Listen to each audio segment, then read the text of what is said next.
What is going on, everybody? Welcome to a special episode of Gamer Tag Radio. Oh, wait, hold up. No, it's actually the Kind of Funny Xcast. It's your guy, SnowBikeMike, welcoming you in to another fun week of Xbox talk here at Kind of Funny. This is a very special episode because today I am joined by the guys from Gamer Tag Radio. That's right. My co-host, Parris Lilly, has brought on the man, the myth, the legend, one of my favorite content creators out there, one of my favorite podcasters, and just an all-around gamer in the scene, Danny Peña. Danny, I'll start with you. What up, big dog? How are you? Welcome back. Hey, first of all, man, thanks for the invite, you guys. The last time I was here, Xcast was still there was the testing phase, right? I was still in New York, and look, Mike full-time, Parris now the co-host. It's and Xcast is official, man. So it's cool. Really, really cool, man. Oh, it's awesome to have you on this week. And it's been fun memories to see you post online of you and I back all the way in October, right? We had the Halloween colors up. You were in New York having fun. And man, it's awesome to have you back. It's been great to have Parris on the show. I know all the Kind of Funny best friends love having him and his insights. They love his voice and they just love his attitude. So it's been a great addition for me and Gary to have him. But most of all, it's nice to have you because it is the Gamer Tag Takeover right now. We're going to have a really good time. And so I thought we'd kick it off. Of course, we usually have the get to know you with the guests, but the guys and the gals and the best friends out there, they know you too, right? And so I thought we'd take it one step further. Let's talk Gamer Tag Radio. Let's talk about you two coming together. So, of course, let's get the basic question. How did you two come together for Gamer Tag Radio? Because, Danny, I believe you had it going before Parris ever joined this crew, correct? Yes. Actually, I was at an event. It was an Xbox event with EA, and it was for Lord of the Rings. It was an RTS game that came out for the Xbox 360. Yes, Yeah. I can't remember the name of the game, but I was at the headquarters in Redmond, and I did a video interview about Gamer Tag Radio, and we talked a little bit about the game, and that went live. Parris saw the video, and he's like, I want to do this. I want to do podcasting too. So then his co-host emailed me, and I was on vacation. And once I came back, I see an email from Parris, and then I replied to him, and I gave him some advice of how the podcast, and that's when he launched. And I can't remember his old show. This was before Uncle Gamer Radio. So. The old school gamers. Old school gamers. Old gamers, yep. And from there on, we just became really close. And it's funny, every time we'll go to E3, I'll hit up Parris, hey, Parris, there's an event over here. Let's try to go. He'll hit me up. And yeah, we're always helping each other out, man, since day one. So yeah, man, it's really cool to do this with Parris all the years, man. Really cool. That's awesome. I love seeing you two, and you guys have some great banter. Very similar to our good friend Khalif and Parris, but you guys always keep it fun. You keep it fresh, and you can definitely tell there's a whole lot of camaraderie. You guys have gelled together over the years that you've been together. I guess my next question for both of you, and we'll start with Parris, is, what are some of your favorite memories with Danny, right? You guys have built this bond. You've built this rapport together. You've done so many cool things. Is there some favorite memories, whether it be teasing him, busting his chops somewhere? What's some fun memories between you two? No, I'll tell this story because like Danny said, before we came together on Gamertag Radio in 2013, I was doing my own podcast, Uncle Gamer Radio, after the infamous Old School Gamers, and I did that for years. And we would collaborate at E3 all the time, just because, like I said, Danny was a great mentor to me early on, and then we just became friends. And we would always help each other out at events and stuff like that. So E3, we were like the partners in crime. We were like, oh, you're not going to invite us to your party or your event? Oh, no, we're going to be there anyways, and we're going to find a way. So I believe this might have been E3 2008. I believe it is. I can't remember 100%, but it was Gears of War 2. And there was an after-party event going on. And we heard about it through the grapevine. Somebody at Xbox, who is still there and will stay nameless, told us about this. And we're like, wait, what? Man, we got to figure out how to get there. We knew where it was. So we're like, all right, we got to come with a plan. How are we going to get in? We got to figure this out. So we found out, we go to the event, and we're at the check-in door, right? Now, we're not on a list. We're not invited. We are not supposed to be there. They're literally the entire voice cast for Gears of War 2 was there. Everybody is there. And we're like, oh man, we're like, I think Danny even said, "Screw it, let's just go up there and just act like we're supposed to be there." So we went up and gave our names, and thank God the person that was at the door checking people in was someone in PR that we knew, and she looked at us, looked at the list, looked at us, and she goes, "You're not supposed to be here.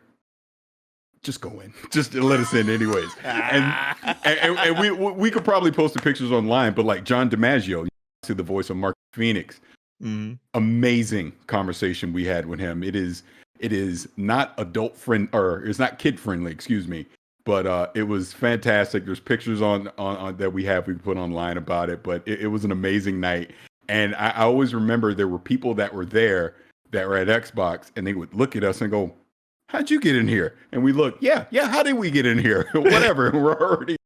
But that's one of my fun moments with Danny just throughout the years, because we've done this multiple times where we basically, I don't want to call it, I guess you just call it crashing a party, right? But we find a way. We always find a way. And the one thing about Danny, and this one is 07, it was the Windows 10 party at the, what was it? The Viceroy Hotel in Santa Monica. That was the Santa Monica E3. Everyone's there having a good time, partying is great, just hanging out, mingling. What is Danny doing? He has a mic in his hand, and he's interviewing people like Shane Kim and Cliff Blazinski and Peter Moore. While everyone's having a good time, he's working. He's the hardest working person I know in this industry, and that's why I love him so much, because he's always inspired me. And I would definitely not be here right now talking to anybody if it wasn't for him. So yeah, he's one of my best friends in the world. He's my brother. I owe him a lot, and I'm so happy that he's here today. Thanks, man. That's some good stuff right there. I love the brotherly love. And Danny, you are an inspiration to so many out there. I want you to know you are one of my inspirations, and I freaking love you, dude. And to hear you two go back and forth, to hang out with you both is always the best. Danny, you got a fun memory you want to share with you and Parris doing some cool stuff? Man, I don't know if Parris ever talked about this here, but there was one E3 that we were supposed to interview Bonnie Ross about Halo Master Chief Collection. Oh. and that was like the last E3. Usually when we go to E3, we're like nonstop doing interviews, right? So now the last day, my voice is like completely gone, right? So someone from Xbox came up to us and were like, "All right, Danny and Parris, we're gonna get Bonnie, just do the interview, talk about Halo Master Chief Collection." I was like, yeah, sure. And I'm like getting ready, and my voice was getting worse. I go, "Parris, I can't do it here." And Parris was like, "Wait, what? I'm prepared." So I gave him the mic. He did the interview with Bonnie Ross. I think it only lasted maybe less than 2 minutes.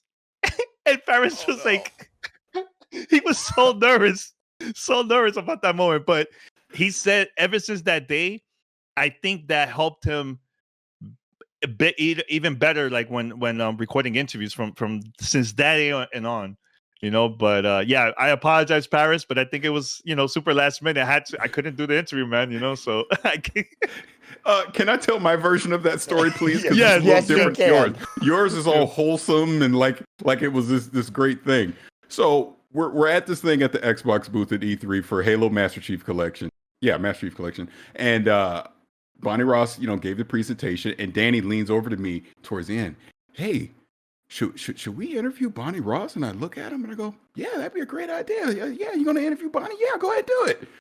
So he's like, "All right," he does it. I'm literally standing off to the side. He gets Bonnie Ross up to where we are, sticks a microphone in her face, and goes, "Oh wait, Parris, my voice, I can't," and hands it to me, and I'm like, "Oh," I didn't know what to do. I literally panicked. Worst interview I've ever done in my life. And I say worst because I've never listened to it ever. All I know is in my head, panic, just pure panic. Like he said, the interview is probably like 30 seconds long because I didn't know what to say. I didn't know what to do. And I took off. But what Danny does say is very true. Because of that interview, it gave me a lot of confidence moving forward, doing interviews with people, just talking to people face to face, because the second part to that story is a year later, we're at this Xbox E3 party event or whatever. This is when Halo 5 was coming out. And Bonnie Ross is there again, and we got to talk to Bonnie Ross just in a casual setting. And I brought the story up to her, and she looks at me and she laughs and she says, I'm just as nervous doing an interview as you probably are. She's like, I'm always worried when I do it. And when she said that, I'm like, wow, here you are, this big executive over at Microsoft, over at Xbox, making one of the biggest games ever at the time, at Halo 5, and you were nervous talking to some scrub like me. So it clicked in my head at that moment that, yeah, they're just people. We're just people. People have certain positions or whatever, but at the end of the day, we're all people. We all have the same insecurities and all that, right? So since that day forward, I've been the maniac that I've been ever since because of that moment. So I do owe Danny for that, but I'll never forgive you for that. Ever. Ever. It's all love. It's all love. All love. It's all love. And what a great moment, right? I think we can play that even to myself here in the Kind of Funny Xcast, and so many events I've done with Kind of Funny is you have these moments in life where you really change as a person. You open up and you understand the setting and what you're capable of. I look back now of interviewing, of course, Larry Herb, Major Nelson, my idol, the guy I want to be, right? Who talks Xbox, shares the fun and the love of gaming. And it's like, man, that was my first ever gaming interview in the industry. And I felt like I was so nervous. I was scared as can be. And he was so much fun to be around. And we've moved on to Sarah Bond. We've had Jason Ronald with you and I, Parris. And it's a really good time. And those moments really do make you, right? You feel all the anxiety, the pressure, the butterflies beforehand. But the moment you see their smile, you start to interact with them, you really realize, like, this is just another human being. They're feeling the same way I am. They're excited to do all this just like I am. We're going to have fun together. And as long as you take that approach, no matter what, you'll do a good job. And I think that will lead me to my final get to know you question with Danny. Danny, podcast Hall of Famer. You've done that. You've been there. You are growing each and every day, and you're so incredible. Of course, you have Parris, and there's so many people similar to me, how I've grown in the quote unquote games industry from streaming and podcasting with my friends. And there's so many around us that want to do the same thing, and they podcast with their friends and they want to know how to get to that next level. And I look to you, Danny, somebody who's been around. You're the OG. You've been there. You've done that. What's some advice that you might give to people that are, podcasting remotely, similar to what we're doing now in the COVID world, or, finding a hard time to plan it out, keep it fresh? You've done it for so long. How do you keep it fresh? So I guess my question is, what's your advice to podcasters out there, people in the games world that want to break through, and how do you keep things fresh after so many years? I think the thing that I've been always telling people is you have to do something that you love to do, number one, and have fun with it. Because I always mention this to Parris, the day that I'm not having fun with this, that's the day I'm going to stop, because I don't want to send that negative energy to our listeners, because when we record, I want the listeners to feel like they're also part of the conversation. Like every Saturday morning, I have my coffee and I watch Xcast in the morning, right? And the reason why I do that is because I feel like I'm part of the conversation with you guys, So I think that's the thing that I always tell people is just have fun with it. Have the right people that are going to be part of your show, the right co-hosts. Have people that might not agree with your opinions, because I think that will create a great conversation too. Because Parris and I, we don't agree with a lot of things, and there's some stuff that we do agree, but I think that creates some cool content moments that people can still be talking about years from now, So I think that's an important thing. And just go for it, man. Don't worry about numbers. Build your audience, your community, and we'll see what happens from there, man. Because I was not waiting for people to listen to the show. I was just going to stores looking for my audience, man. You know what I'm saying? Back in the days when there was like no iPhones in those early days, But yeah, I'm still having fun, man. I still feel like it's the same kid from back then when I started doing this, man. That's awesome, Danny. Don't wait for it. Go get it. I love that, Danny. I feel that. Well, let's kick off the show with what we've been playing, because, oh man, after last week with Bethesda joining the show, a lot of legacy titles into Game Pass now. Nice little FPS boost for 5 of those titles: Dishonored, Elder Scrolls Skyrim, Fallout 76, Prey. I mean, there's been so much to play, guys. I'm overwhelmed with what I've been playing and how much fun I've been having. So, Parris, I'll kick it off with you. What you been playing this week?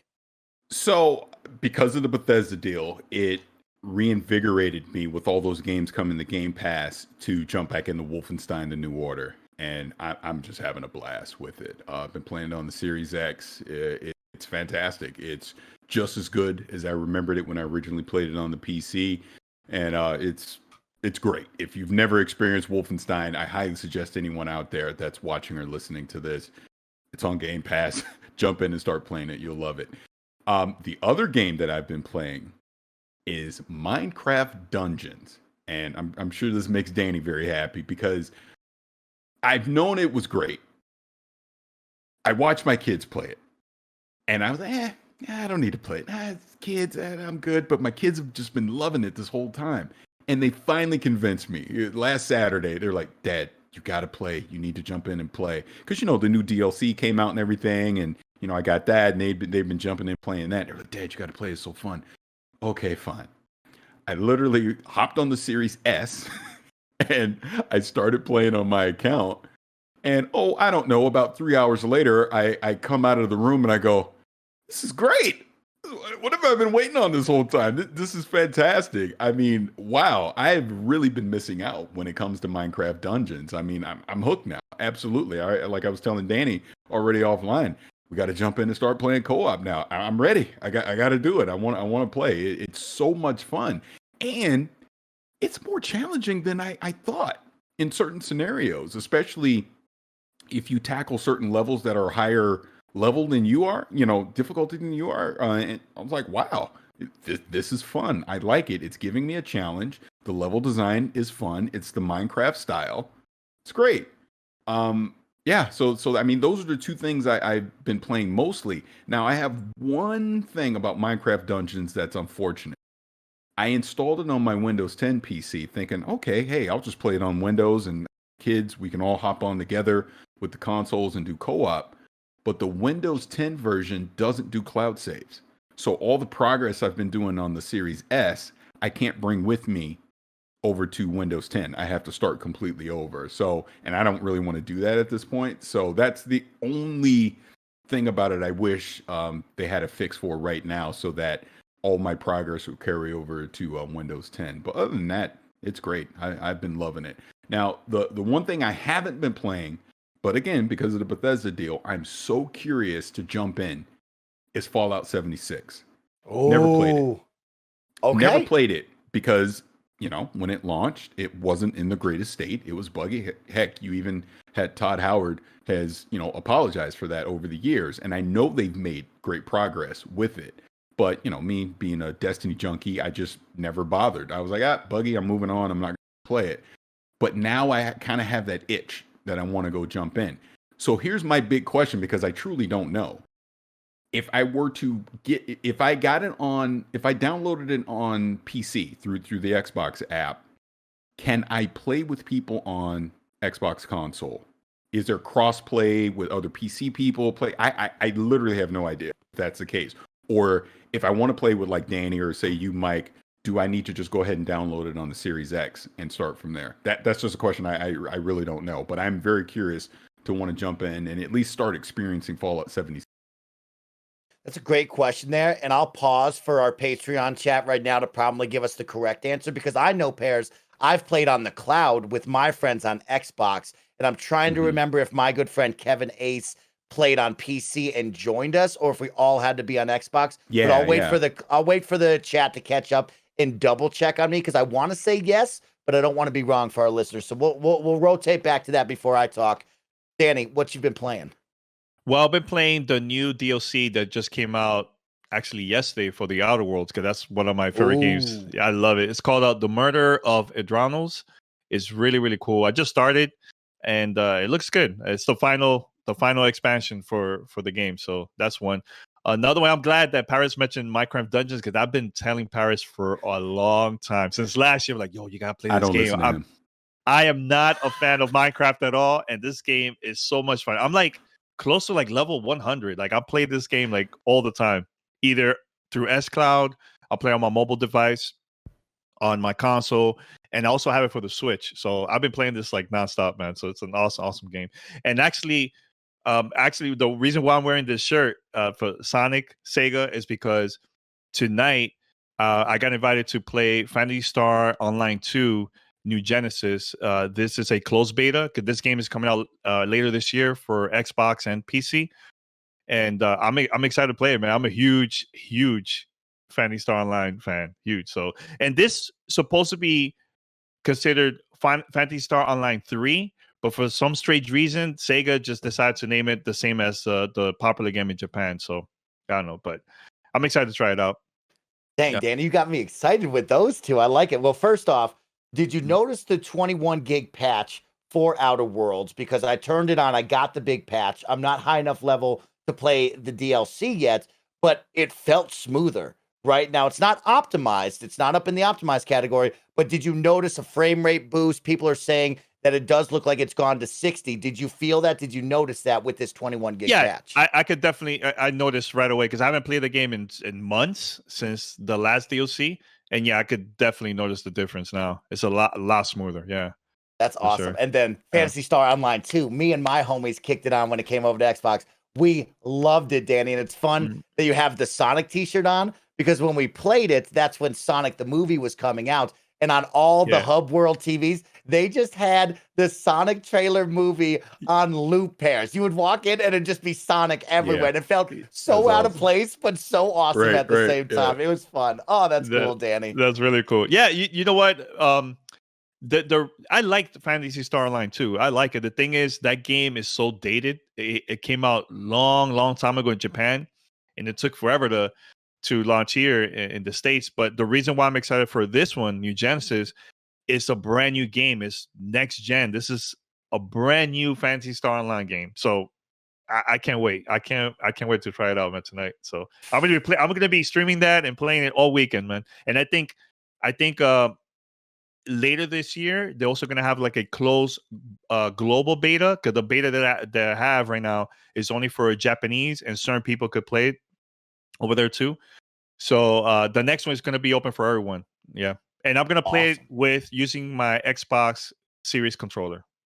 Yeah. Oh, okay. Sounds great. Yeah. Well, I'll make sure to tune in and check that out and hear your thoughts on it, because I'm pumped up about that game and I love playing it with friends. So I'm excited for this next one. Guys, thanks to the Bethesda deal, I was actually able to jump back in, and me, Parris, and Gary talked about our Bethesda memories last week, and I brought up how I have now fallen in love with the Doom and Wolfenstein series, right? Not growing up with PC gaming in my life, I never got to partake in the old school Doom and Wolfenstein to really understand those series, but I've fallen in love with them with the new versions that have come out over on the Xbox. And so I decided to jump into Doom 1993. I said, why not, right? Let's give it a try. Let's see where this came from. And I think the coolest part is, as I jumped from Doom 1993 and played through that campaign into Doom 2, into Doom 3, and Doom 64, it's like, look at the legacy, look at the time capsule, enjoy the moment, right? We're so, now here we are in the future, we're looking to next gen, we enjoy those. But it is really cool of like, here's this service with Xbox where I know personally I would never spend $5-10 on these old school games, right? I'm kind of past that. I got to be money savvy now.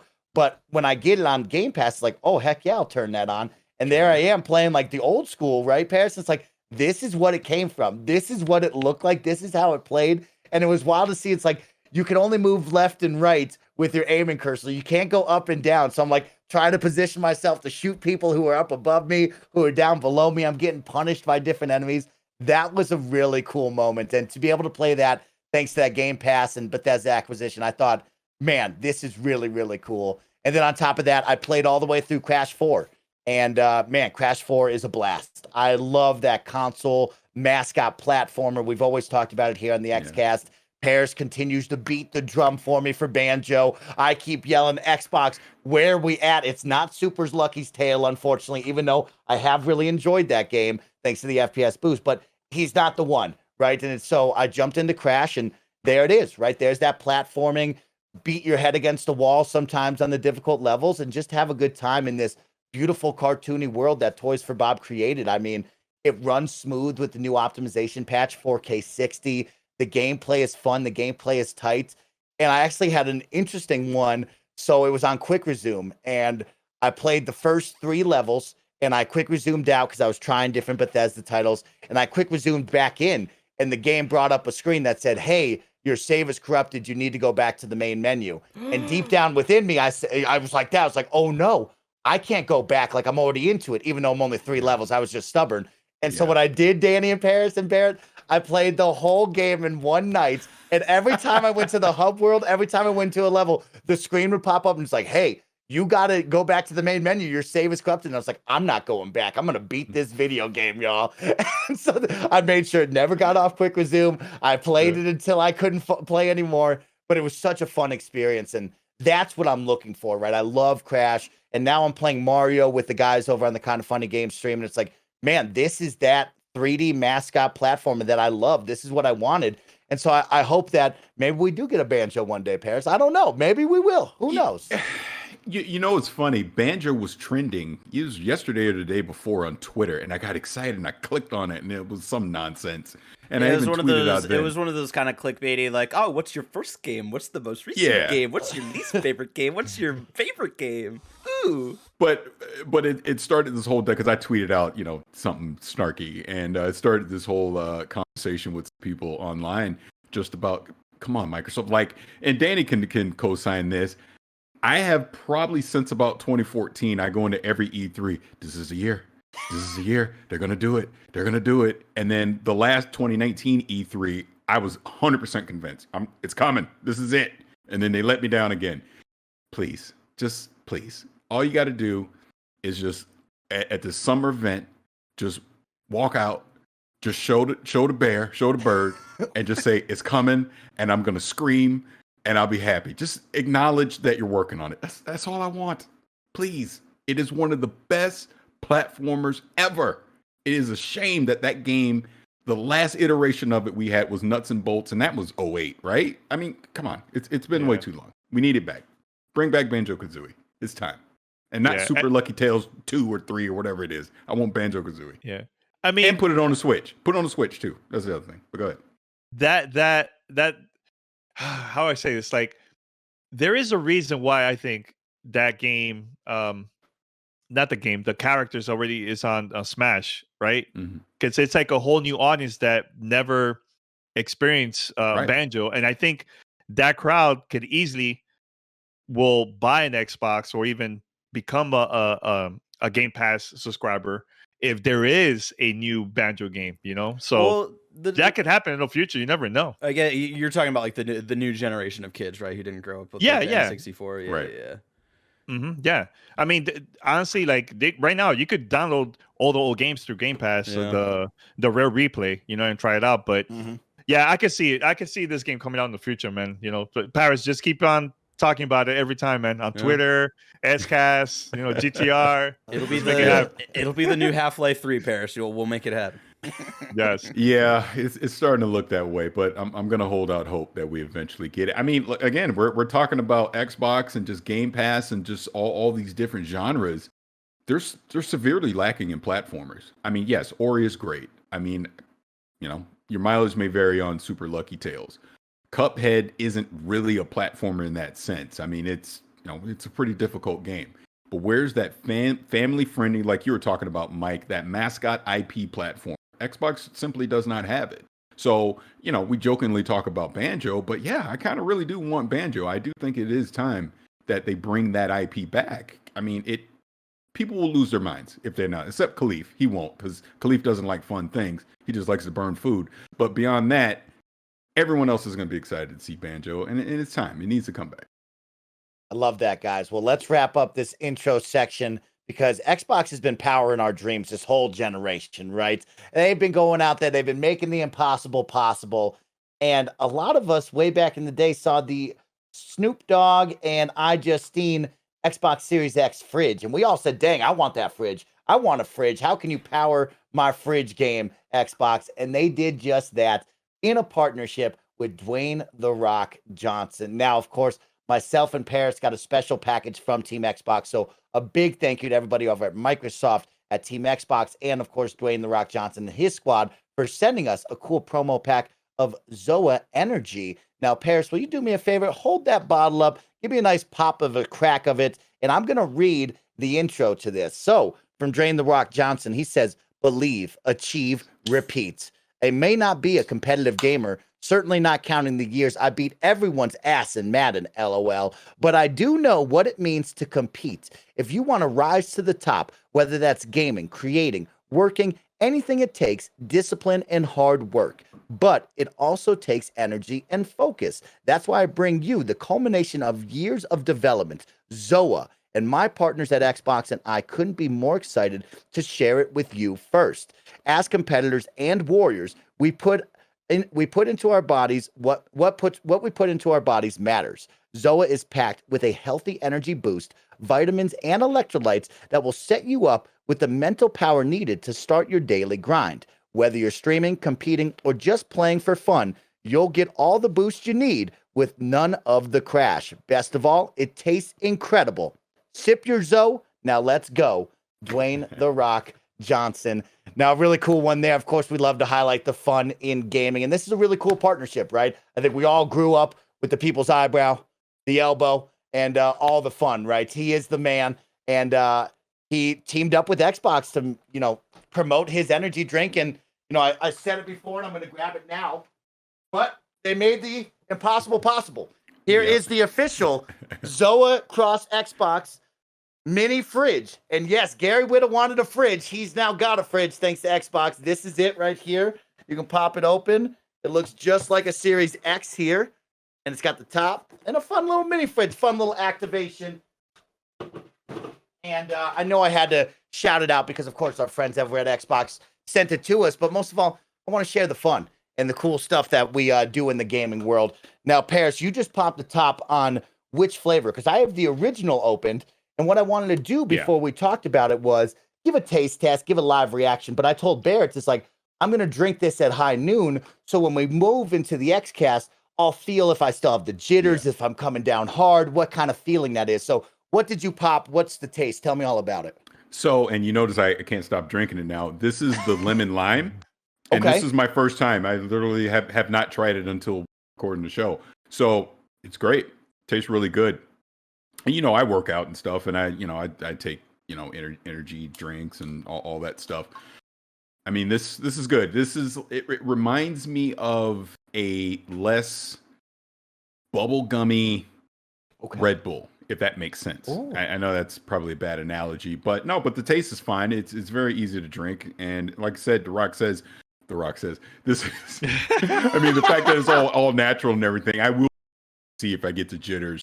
Or, I get like this caffeine, like maybe by the end of this recording, I'm bouncing off the walls. I don't know, but no, it's good. I like it. And again, thank you to The Rock, Zoa, obviously Xbox for partnering up. You can kind of see my fridge behind me. It's peeking around the corner there, but it's amazing. It really is amazing. And very thankful for that. Thank you for providing that. And the Zoa energy drink is fantastic. So thank you to Xbox and The Rock.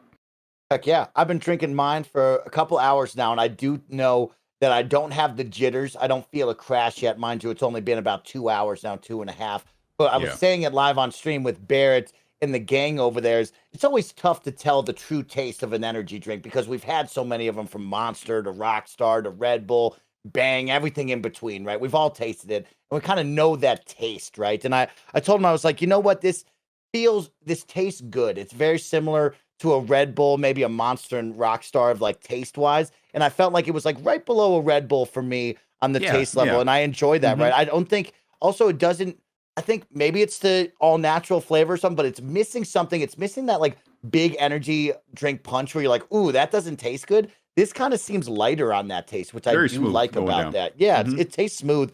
And so we'll see how I feel. We'll talk more about it, but it was a fun activation that I wanted to bring up and, try in front of the Xcast viewers out there and just say, yo, Dwayne "The Rock" Johnson teaming up with Xbox. How cool is that? Everybody loves that stuff. So some fun stuff over there.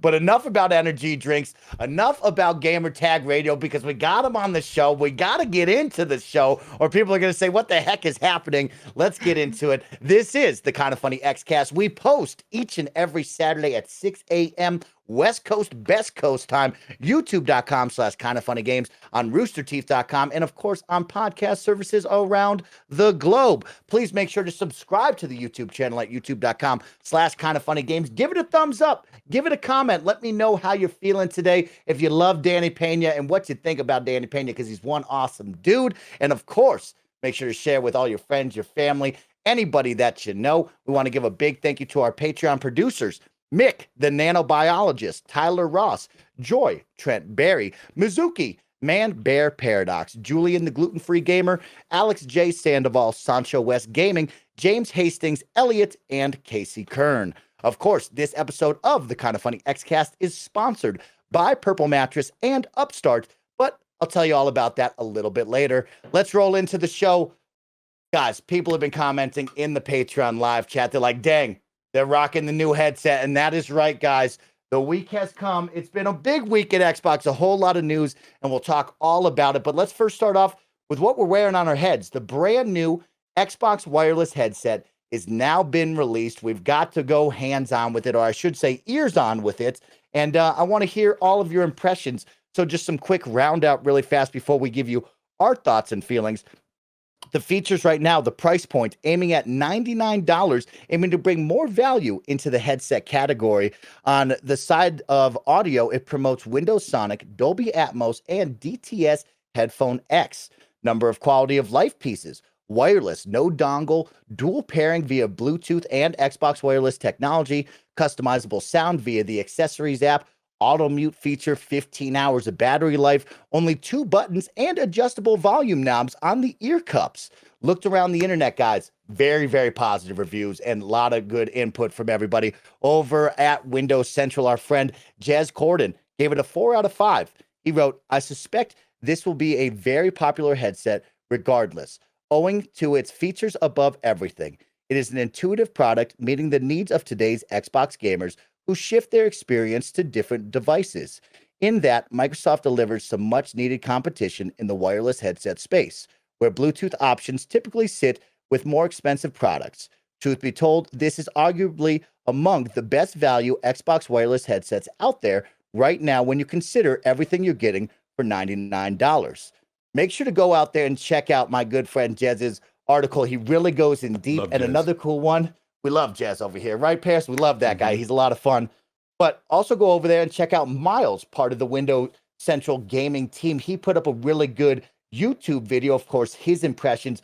But what he also did is give you some really good EQ settings that he likes. Miles is a big audio guy, so him and Jez together on their review, writing it, and on the YouTube will really help you out. Over at The Verge, Cameron Faulkner gave it a 9. He broke it down. He said the good stuff, excellent design, easy to use dials, supports concurrent wireless connections. $99 is a great price. Bad stuff, no multifunction button for controlling Bluetooth devices, no 3.5 millimeter jack, not compatible with non-Xbox consoles.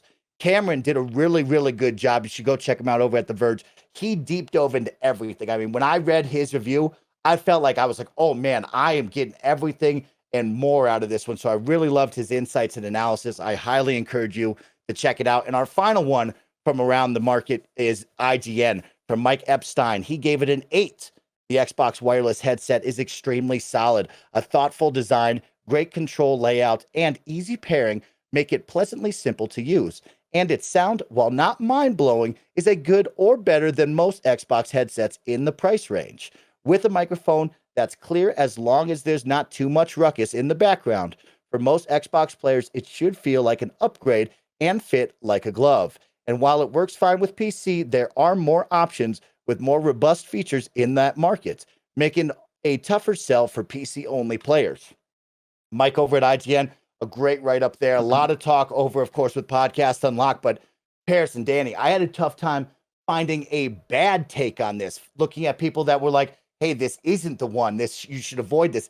Everybody seemed to be very positive on this. So, of course, we're wearing them right now. Thank you to Microsoft and Team Xbox for providing mine. I believe Parris and Danny, we all got ours from Xbox, yes. Correct? Yes. And so, big thank you to them. Just want to make sure everybody knows that. But guys, give me your overall impressions. Let's start from the top, the good, the bad, the ugly. What do you think about this? Danny, I'll start with you.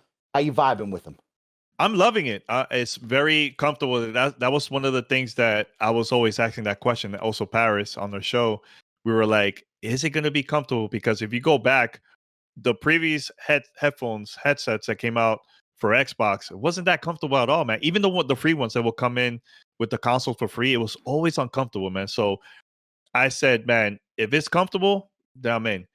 So I found out about the price. I'm like, all right, $99. This is really good. Now, the key thing that I love about this is I could connect my phone or my laptop, even PC or Mac, because I also have a Mac. And I connect also to my Xbox. And let's say lately I've been playing a lot of zombies for Call of Duty Outbreak, and the people that I'll play with, we all have different consoles, right? There's always chat issues, so sometimes we have to connect through Discord and play the game and talk through Discord the whole time. So we will wear like two headphones, a regular one connected to the console, and the other one connected to the laptop, and it was just a mission, right? But with this, I could connect both, and I could just switch to console or my laptop or my phone. Like the other day, Parris called me. He was actually watching, I think, a movie. I can't remember what movie it was, and at the same time talking to me. You know, he was doing all this through the console. So I was like, "Oh, this is awesome." Now, the negative for me, I wish the mic was a little bit longer, because I'm a podcaster. I'm always into audio. I have to speak in front of the mic. I'm not like this to the side, Yes. So that's the only thing, the negative thing for me. But everything else, I love it. I like the quality. Everything is good, man. I love the design too, man. And that's the thing. I think throughout the past few years, the key thing about Xbox has always been about value. Game Pass, the Series S, the Series X, now this, all for a good price. So that's awesome. Now I just wish they had more headsets out as like in stores, because a lot of people been trying to pre-order them or buy them and they can't find it. So, and people have been asking me where I could buy them, because I saw you have a headset. I'm like, I don't know, So, but it's good. It's good overall. I think that's the only negative part, is just the mic for me. Too short.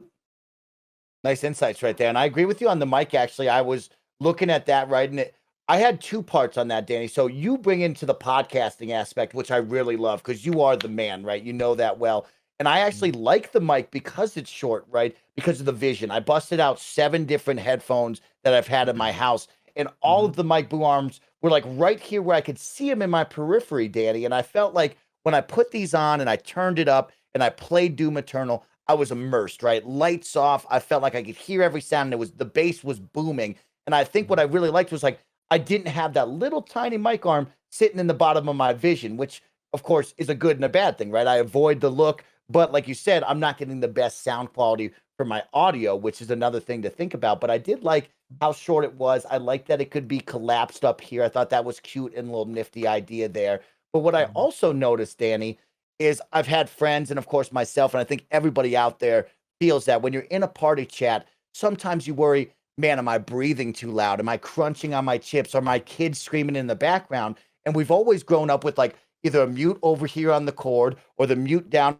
box little dongle you used to plug into the controller, and you would know, you would see it. It was a guaranteed light. You felt it, right?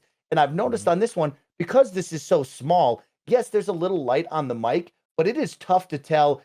Is it muted? Is it not muted, right? And they have an auto mute feature, but I feel it's like, man, I know so many people that get worried if they're making noise and stuff. And I felt like when I looked at this, I was like, I don't know if I'm muted or not muted. Like I have to turn it. I have to look down at it. It felt like a lot to really feel that like I'm confident I'm not muted right now. So when you talk about the mic arm, that was something I noticed there too. It was like, am I muted? Am I not muted? It's hard to see because it's so small. And there's no dongle, there's no cord, there's no nothing, which is a positive. But that was one I had as well, Danny. No, I totally agree with you. And actually, last night I was playing Apex Legends with my girlfriend Rihanna and a friend of ours. So Rihanna and I, we both have the same headset. And my other friend Yami, she has another totally different headset. Her voice was louder than ours, so I had to like play around with the volume and also with the mixer side, lower the game sound and put the highlight more of like the audio sound so I could hear Rihanna, because sometimes it was like her audio was too low compared to my other friend that was on, so that's another thing too. Now another thing I also want to bring up is I also been trying out xCloud. So I connected my headset through my phone, my Samsung phone, and it plays pretty good. It sounds good. Everything. I was playing it. I put a video yesterday of me just laying down in the hammock, just playing on Wolfenstein through xCloud, and man, that was like a really cool experience. I was outside. I was like, all right, let me just do this the balcony, and it was a lot of fun. So, and I also love I could turn on my Xbox through this headset. I learned that from our friend so Parris. Dope. Yeah, it is really awesome. dope. Yeah, it's really cool. Love it. Parris, what are some of your thoughts and impressions when you got a hold of this?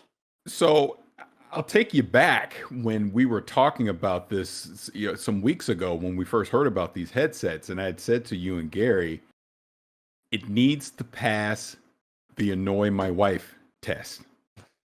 100%. Yes, he did 100%. say that. He did say that. 100%. 100%. It works. I was able to completely annoy my wife the other day because I was able to seamlessly walk out of this room, walk into our kitchen. She was talking to me. I had stuff blaring. I didn't hear anything that she said, and she was thoroughly annoyed. So the range on this works great. Battery life on this has been pretty good too. Going to the pluses, I won't try to repeat everything that you guys said because I completely agree. But I love that I've been able to seamlessly connect to my X, to my S, and to my Windows 10 PC with these headsets because I have the wireless dongle for my PC, so all that connects. I love that the Xbox accessory app, like it keeps all the settings across all three, so I don't have to adjust anything. Adjust it once, it's seamless across the three devices, so that is fantastic. Like Danny brought up, I love the Bluetooth feature that I could connect this to my phone. And it solves that problem of if we're doing cross-play in a certain game and we're all trying to communicate, we can all hop in Discord. I can be on my console in Discord, connect this to Bluetooth. We're able to still communicate, work great. The audio reproduction is good enough at the price point. I mean, I love the fact that this does do Dolby Atmos. It does do DTS:X and Windows Sonic. I wouldn't recommend this for someone that only games on their PC. As an example, would not replace my Astro 850s. I would prefer them over these on Windows 10 on the PC. But at $99, I think that it just depends on how much money you want to spend, right? I think it's very competitive, obviously, in that $99 range of headsets, and it has enough features in it that it is desirable. The microphone stuff, it's funny because Danny and I talked about this offline too. I put that video up where I was talking on this microphone and then I switched it over to the Xbox headset microphone so you can kind of hear the microphone difference. Not a fan as much as a lot of other people. I was actually surprised when I started seeing back that people really like the mic reproduction on this. It's acceptable. Obviously, it's acceptable for gaming. I'm not saying it's terrible. Just felt like it could have been a little bit better. But I do think overall, this is, like Danny mentioned, this is a fantastic value at $99. All the different features that you're getting with this. The fact that you have an equalizer in here, the fact that it's Bluetooth, it doesn't require a dongle to connect to your Xbox. I think if you're on the console, this is absolutely a headset I would look to. Been playing Wolfenstein the other night, like Danny was. It was so funny. I was like, oh, I'm just going to start watching an Infinity War to test this out. I'll just watch the Thanos Hulk scene. Pretty much watched the whole movie with these things on. I just sat there the whole time. Yeah, boy. But yeah, it's these are good. They're solid. Like you can obviously see online a lot of people want to get their hands on them. And I'll just repeat, $99. It's a fantastic value. I highly recommend. Man, you guys brought up some good ones, and I guess I have a lot to break down because I wore them for a long time. I noticed somebody asked me when I was live streaming, was like, hey, Mike, how long have you worn them? Have you worn them for an extended period? And I looked at it and was like, I'm going to wear these from 6 p.m. until I finish gaming around midnight. I actually wore these from 6 p.m. till about 2 a.m., maybe 3 a.m. because I watched the Justice League Snyder Cut with them on, similar to Parris. At some point. And I couldn't sleep, and I had them on the whole time, and I was very impressed with the comfort factor, right? I think the ear cushions are big and cushiony where I don't feel too much pressure. And also wanted to bring up one is like, I do wear glasses, and I think Parris can bring up the glasses as well. It's like I wore them with glasses on for about 4 hours, and I didn't feel the tug, the pull. They didn't feel like they were pushing my glasses off my face, which was a positive for me as well. The headband is light, right? I think that cushion does play a big factor there which is really cool. I will say I noticed that the bottom of my ears were just getting a little pinched with the cushion around there, where like you kind of have to do one of these where like you move them in there and to get them nice and comfortable, just because it's a little bit smaller. Maybe I got big ears, I don't know. And then as well, I like the sturdiness of the headband, guys. I like how it feels like it's on there. It takes like 2 full hands to adjust, right? This is not a one-hand adjustment, which is a good and a bad, right? The real good thing is it's not going to slip and slide. It's not going to auto adjust on your head when you're moving, but it does, like, you have to put 2 hands on this and move it yourself to readjust the headband, which I liked and I didn't like at the same time, which I thought was cool. Another one you guys keep bringing up is the multi-connection, right? That Discord and on the Xbox. I thought that was really cool. Of like, I'm on my phone, it's connected. I'm on Discord talking with my friends while having podcasts unlocked on all through my phone while playing Doom Eternal, and the sounds are all coming in, which was really cool and novel. I thought that was fun. It's the first time I've ever had that experience as a console gamer, sharing that feeling. But I also noticed the adjustment wasn't there, right? I think when you play just on your console or your PC, you have the chat and game volume, right? And you can adjust that accordingly. I noticed when you go to the multi-connection, that's completely gone, right? Like that doesn't matter anymore. And you have to adjust everything on your phone or on the other multi-connection. That, like, it kind of missed the mark for me. I was like, man, I wish that ease of access was all right here to make it a little more simpler, because it was like either the game is too loud or the Discord chat was too loud. And I'm like trying to do this and I'm like, oh no, I can't do that. I got to go over to my phone and turn that down. So that was one gripe I had with like the multi-connection, which is understandable. It's not built for that. But just one thing, if you're getting into that, you will have to adjust everything on that second connection when you Bluetooth in on top of things, which was interesting. I did have one small issue and I still haven't got to the bottom of it, but I connected over on my Xbox Series S to watch Justice League, and I noticed that the sound kept popping in and out. And I meant like at a high rate. It was like every 2 minutes the sound would pop and then pop back in, pop out. And I was like, what is going on here? Because when I was on the Xbox Series X, everything was smooth, everything was perfect. I even had a multi-connection. I went to the Series S and it was just me and the HBO app. And I don't know, I will say this, I don't know if it was the HBO app, but I will say when I turned it on my television speakers, there was no pop in at all. It was just through the headset, which was very odd.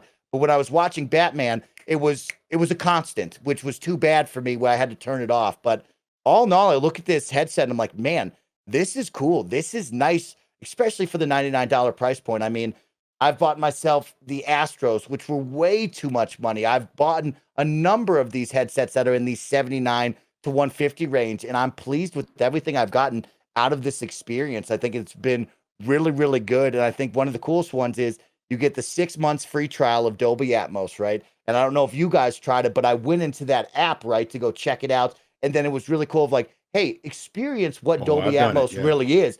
And Parris, oh my Danny, let me tell you what, that was an experience, right? I clicked on every single trial video that they had, from Tomb Raider to World of Warcraft videos, Overwatch videos, their own videos. And it is cool. You can feel it, right? There's the leaf and it's fluttering around your head. You can feel the 360 audio. Here comes the helicopter coming at you from far away, right in your face to out of the way.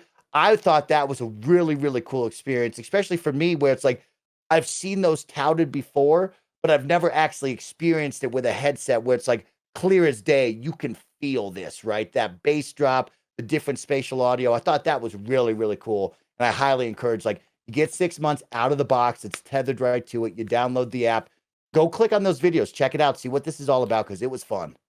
I would assume this is also on the Series X, but I've been doing it on Windows 10. Play Gears 5 with Dolby Atmos enabled with these headphones on. So good. So good. It's very the sound reproduction is fantastic. And like I said, you get that 360 degree just of effect with them on with that enabled. So highly recommend that. I am surprised though, like you said with Series S, I didn't run just as an example, because I did watch like Netflix and stuff like that on the Series S with them on. There was no pop, so maybe it was the app, maybe it wasn't. I don't know, but that's interesting. No issues at all as far as that goes on any of the devices I've tested it on. Yeah, I didn't have no issues like that for me, and I've been watching YouTube, Netflix, all kinds of different apps. So that's strange. Unless maybe just restart it. Maybe it's just an issue with the headset at the moment, and once you restart it, probably will work. I didn't get any issues like that. Really cool, Danny. You brought up there's only 2 buttons. There's the mute and then there's the power on, right? And like that's technically the connect to. I think that's something special when we talk about ease of access, and we also saw it with the brand new consoles, right? You pulled that thing out of the box, you plugged it in, we're moving, the thing is going, right? And I think that was the coolest part about these. It's like, hey, there's no dongles, it's totally wireless, which is a really special thing. And there's 2 buttons. You turn it on, you connect it, you're moving, which is great. I love that. I feel that. And that's one thing I think we've really talked about. It's like quality of life improvements into this next generation. And they've hit that with this headset of like, hey, let's dial it down, right? There's 2 buttons. We got the little sliders on the side for you, which are fun to use and fun to maneuver. But like, there is nothing else to worry about. You're not reading a big old instruction manual. You're not getting lost with the different wires. I think that was a really big factor as well for the $99 for me. Was like, hey, that's cool. I would tell that to my friends, which I like. And USB-C. A key on that one. Thank God they're doing USB-C. Oh, yes. 100%. Yes, so easy. I know Gary will definitely beat that drum. He loves that. And he wants more of that. I looked up online, right, as well, because like you said, Parris, try Gears 5 with Dolby Atmos, right? And I was like, man, are all games Dolby Atmos? I don't know much about sound. I'm not a big audio guy, right? I just usually plug in the game and I play it. And so I looked up online and I found a recent article from Forbes by John Archer, which came out February 22nd, 2021. And it had a number of games articled here listed that use Dolby Atmos, from Cyberpunk 2077, Immortals Phoenix Rising, Call of Duty Black Ops, Devil May Cry, Dirt 5. They got Warzone in here, the Resident Evil 2 and 3 remakes. You got Grounded, and of course, one of my favorites, Ori and the Will of the Wisps. So I immediately turned that on. I was like, let's get that Gareth Coker joint bumping. He's got a killer soundtrack. The game design is fun as can be. And I felt it, right? I played the epilogue, I played the intro, and it's like you could just feel that owl flap, and you could feel Ori landing on different surfaces, and the soundtrack was bumping. It felt so cool to click on that Dolby, use it in a game. I thought that was a really special moment as well. Guys, been very positive about the headset, which I like to hear. And no, like that's I said, good. I looked around the internet and it was very positive as well. So I guess my one question for the thumbnail, for the title of all this is this worth $99? Is this a headset that can compete in the market? 100%. Was this the right move for Xbox to go out and put out their own first party headset? Parris, you're vibing with it. Tell me, Parris, what do you think? Your overall final 100%. feeling? Absolutely. At that price point, to have a first party headset, again, you don't need an adapter to connect this thing. The being able to set it up is as easy as pressing that power button and syncing it to your console. It's that simple. You can obviously go into the accessory app and customize the equalizer if you so choose, or just play it as is, and you're going to be fine. I think I keep saying $99, but I think I need to emphasize that point. For a $99 gaming headset that can do Dolby Atmos, DTS:X, Bluetooth, Windows Sonic, connects to your console, connects to your PC, connects to your phone, absolutely, I would recommend it. I do. I will caveat that and say, hey, if you're willing to spend more money, you get what you pay for as far as audio quality goes. It's good enough. There are better headsets out there for audio quality, but you're going to pay for it. Like I talk about the Astro A50s, they're $300. If you don't want to spend $300 and you want to get those headsets, the Xbox, gaming headset at $99, I mean, it's worth that value, right? To spend less for it. You're not going to feel like you're truly missing out on anything. Like I said, the sound reproduction is good enough for gaming chat. The microphone is good enough. And like I said, you get all these other features and the accessibility of it.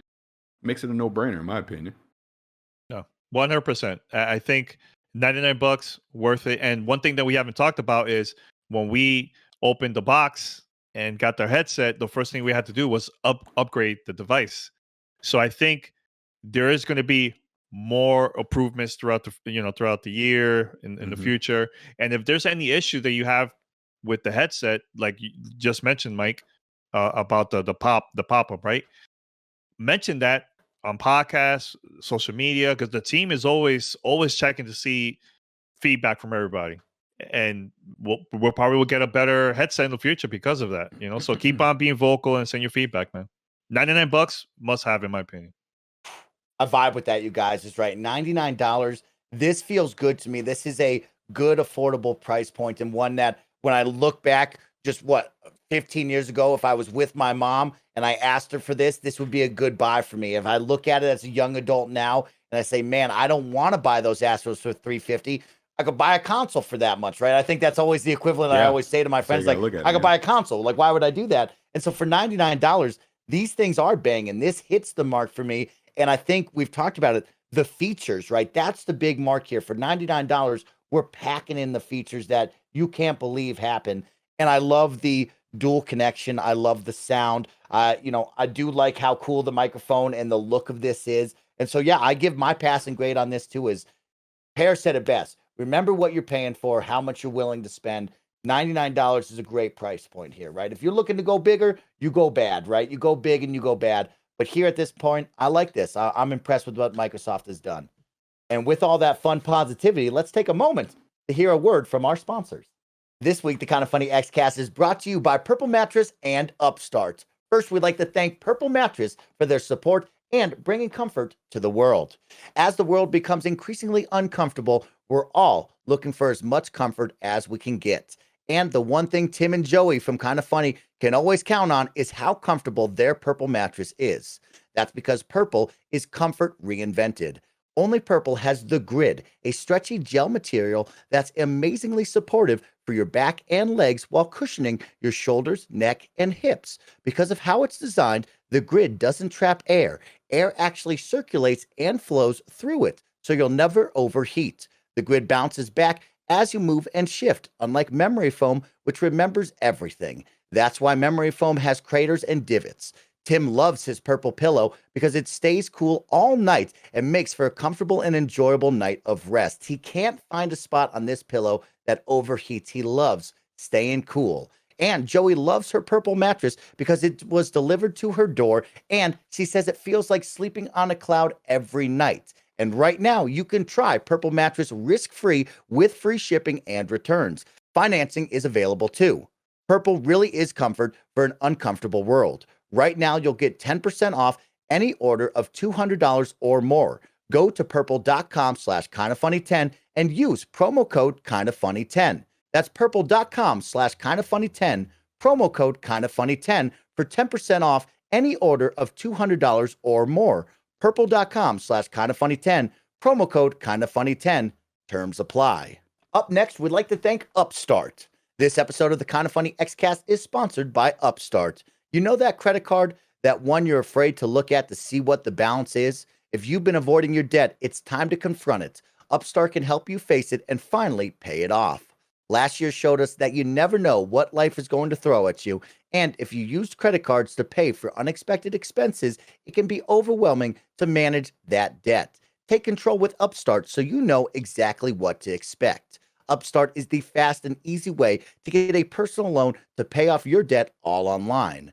Whether it's paying off credit cards, consolidating high-interest debt, or funding personal expenses, over 500,000 people have used Upstart to get a simple, fixed monthly payment. Upstart finds smarter rates with trusted partners because they assess more than just your credit score. When Greg moved to San Francisco 50 years ago, the loan he took out didn't factor in anything but his credit score. He got a terrible rate, and Upstart could have really helped him. With a 5-minute online rate check, you can see your rate upfront for loans from $1,000 to $50,000. You can get approved the same day and receive funds as fast as one business day. If your debt is taking over your life, it's time to get a fresh start with Upstart. Find out how Upstart can lower your monthly payments today when you go to upstart.com/kindoffunny. That's upstart.com/kindoffunny. Don't forget to use the URL to let them know I sent you. Loan amounts will be determined based on your credit, income, and certain other information provided in your loan application. Go to upstart.com/kindoffunny. All right, everybody, welcome back. Parris and Danny. Danny, this one is for you, big dog. I want you to know because my guy Danny Peña is always out there encouraging me to play more indies. My guy Parris Lilly is like, Mike, take a chance. Try something different. You're always out there in the Call of Duties and the Halos, the blah, blah, blahs. Mike, take a chance on Spiritfarer. Try something different for once, Mike. And I always look at you and I'm like, I can't do it. I'm snooty. I'm Judy. I can't do it, y'all. But I love when you guys beat the drum of this.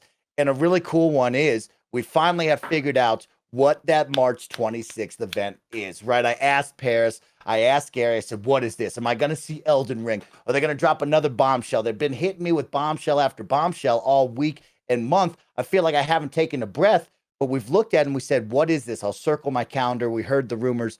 Well, we now know that ID and Xbox and Twitch Gaming are teaming up to spotlight and showcase over 100 games from independent developers and publishers like Drinkbox Studios, Curve Digital, Devolver Digital, Dear Villagers, and others. The showcase will debut new trailers and gameplay from more than 25 games, including Second Extinction, The Ascent, The Wild at Heart, Void Train, XO1, and an update on Stalker 2 and many more.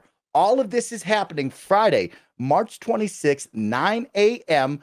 PT. Guys, here it is. Another ID at Xbox showcase. It's always fun whenever Microsoft has their big events. I love the little ID at Xbox showcase they have. About 1 to 3 minutes of just indie games that capture your eye, games that you say, I don't know about that, games you say, man, one person made that? That's insane. Danny, you're my indie dude. You beat the drum on indies. I mean, this is pretty cool, right? What's up with this event? How do you feel? I'm excited. I'm excited. And I'm going to tell you why. Indies to me is the ones that these developers are always doing something different and new that the major AAA games are not doing, right? And if we go back, Xbox was the company, the whole like having access for independent games that you could download from a console. It all started with Xbox Live when the Xbox 360 came out. And I remember my first indie game was Geometry Wars for $5 back in the early days, right? After that, we discovered Castle Crashers and a lot more that came out throughout the years, right? And fast forward now, man, I discovered games like Thumper. I'm excited for the new game, 12 Minutes. I know that they've been talking about that for a while, right? So I'm excited. I'm excited to learn more about future games that's coming out in the future. And one game that I really want to know more about is Tunic. That game, baby. It has that Zelda Link to the Past vibe. I got to see that a couple years ago at E3, and I was super excited. I'm like, man, this is coming out this year, and it's been already a couple years already passed by. Yeah, I think it's been like 4 years since we've like last seen it. Maybe I was definitely I was at IGN, I think. Yeah, they had it playable at E3, and also they had like behind closed doors talk to the devs and everything. And I'm excited to play that game. 12 Minutes and Tunic for sure, 100%, man. So I'm excited. Can't wait. I love that. I'm actually looking for an update on 12 Minutes. I think we're definitely nearing the release window here, and I'm excited to see if we get a date on that because we know the voice actors are in that game are banging, right? They showed a little fun 5-minute YouTube video of like how they've built this video game, what it's going to look like, how it's going to play, and like the different scenarios that will play out. That got me really excited. But of course, I'm like any other game. I'm like, give me that release date. I can't wait to play your project. It's going to be awesome. A big one for me, and Parris knows, and you know, his kids are out there playing Skate, right? And one that I saw the last time we were looking at ID at Xbox was Shredders, right? This open mountain snowboard video game. And that gets me always excited because I'm sure Phil and the team have heard me scream, where's Amped 4, right? Bring back the Amped series. I need snowboarding and extreme sports in my life. And to see Shredders and the idea, the feel of this mountainous world, I'm really excited to go out there and shred with my friends. And they have winter 2021. I hope we get to see more of that game at this ID at Xbox/Twitch event later on in the month, because that's a game that's really near and dear to my heart. Another one is Stalker 2. Stalker looks cool. Like, I want to know more about that. I like this vibe. I like this look, and I haven't ever played it, and I want to try it now. So this is a game that gets my eyes looking over on it. Parris, what do you think about indie games? I know you've told me a lot. What are you feeling with this? Well, the first thing I'm feeling is my ghetto rig here to get rid of the sun in my so I'm gonna have to figure out something else. Let there be light. Yeah. There you go. The comments are gonna rip me after this episode. I already know it. But on a serious note, with what you just said, and I think Danny put it best, indies is where innovation happens. That's where you see risk taking, right? Because you're trying to stand out in the crowd. You're not gonna just keep recycling the same gameplay loops over and over, the same features, the same level design. You're going to try new things when it comes to indie games. And that's what excites me the most when I see something like ID at Xbox to showcase all these new indie games that are coming. Like you mentioned Stalker 2. I'm really excited to see that. But that's what gets me. What's going to be the new Spiritfarer for me? What's going to be the new Going Under, as an example, right? A game I had no clue about 2 weeks ago. Absolutely love it now. And it's an indie game. You know what I mean? So hopefully these are the kind of gems that we're going to see on the 26th. And the fact that Xbox is dedicating an entire event to it and working obviously with Twitch to show this off, it's fantastic. This is what you want. This is what you want to see. We always talk about, oh, games are always the same. They're just doing the same stuff over and over. This is where you start to get different things. This is where you start to see new, fun, unique experiences, is at the indie level. And what happens, ironically enough, is at the AAA level, they see that idea and then they start to incorporate it into the bigger games because they realize it works, an audience is receptive to it.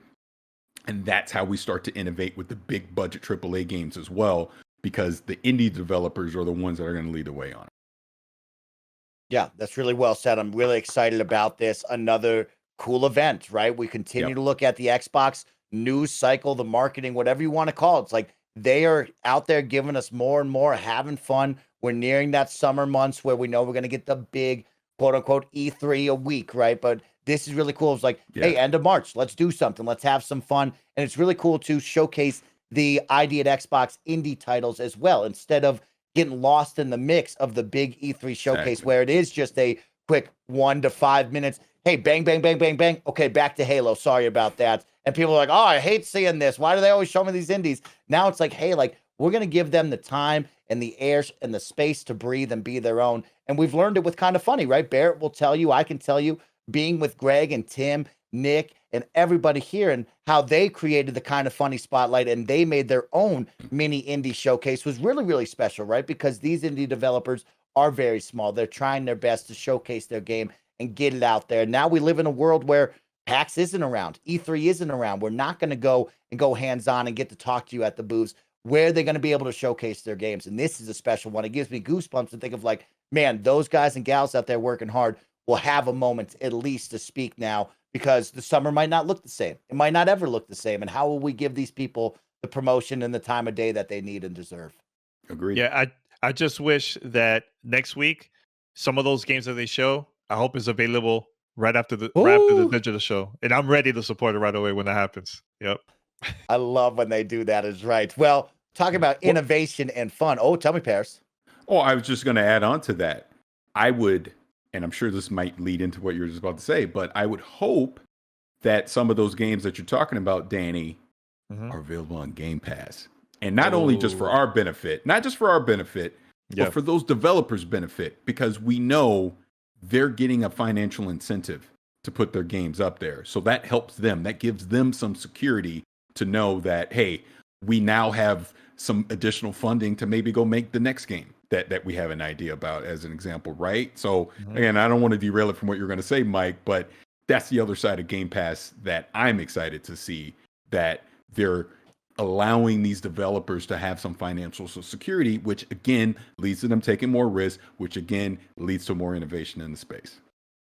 Parris, you did a great job. You teed me up perfectly. You gave me the alley-oop. Now let me dunk it home, because we're talking about innovation. We're talking about fun, and it's Game Pass time, y'all. We got a whole lot of Game Pass updates. If you thought last week was good with 20 Bethesda Legacy titles coming at you, we're not done. We are far from done, because we have even more Game Pass games coming your way. A day-and-date release title that we didn't know what it was, Parris, right? A crazy email from Melissa McGame Pass came out, a little leak. And another cool one that I can't wait to talk about, because I think this was a stealth drop. I think this is a day-and-date release on Game Pass, and it's a really special game coming from my Nintendo Switch. So let's go over the games that you can play coming out right now. Undertale on cloud, console, and PC. Play available Undertale. Today. Do it.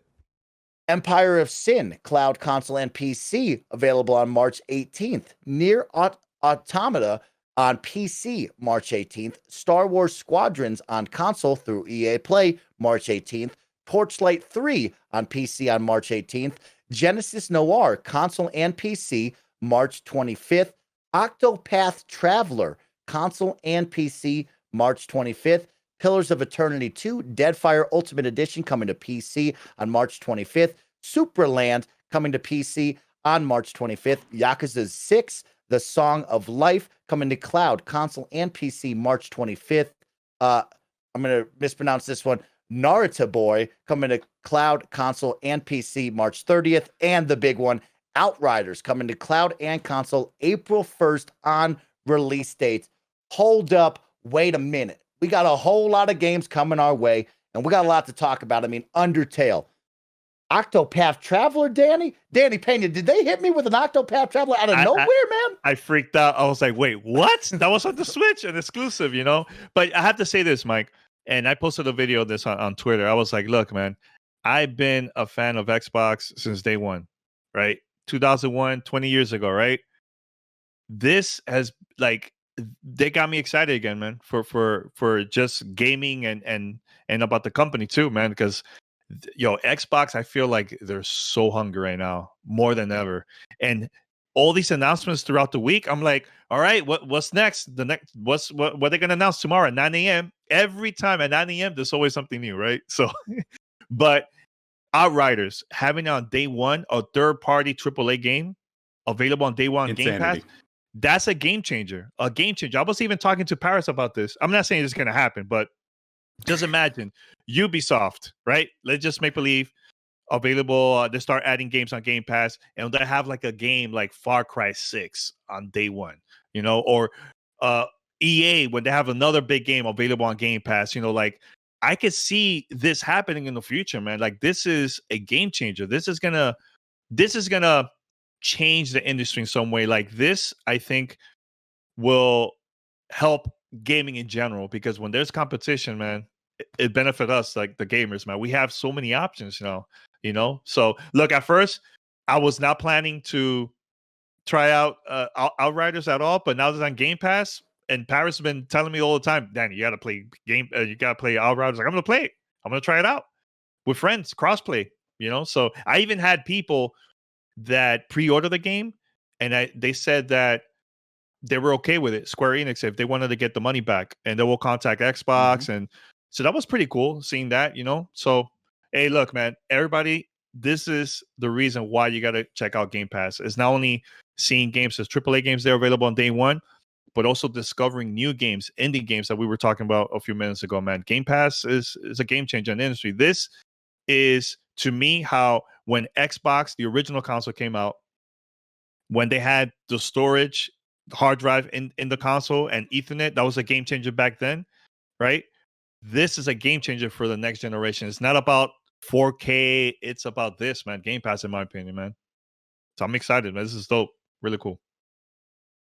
Really, really dope. And you know, you talk about indies, right? There's 5 ID at Xbox titles on this list right now coming to you via Game Pass. And Barrett whispered in all of our ears, right?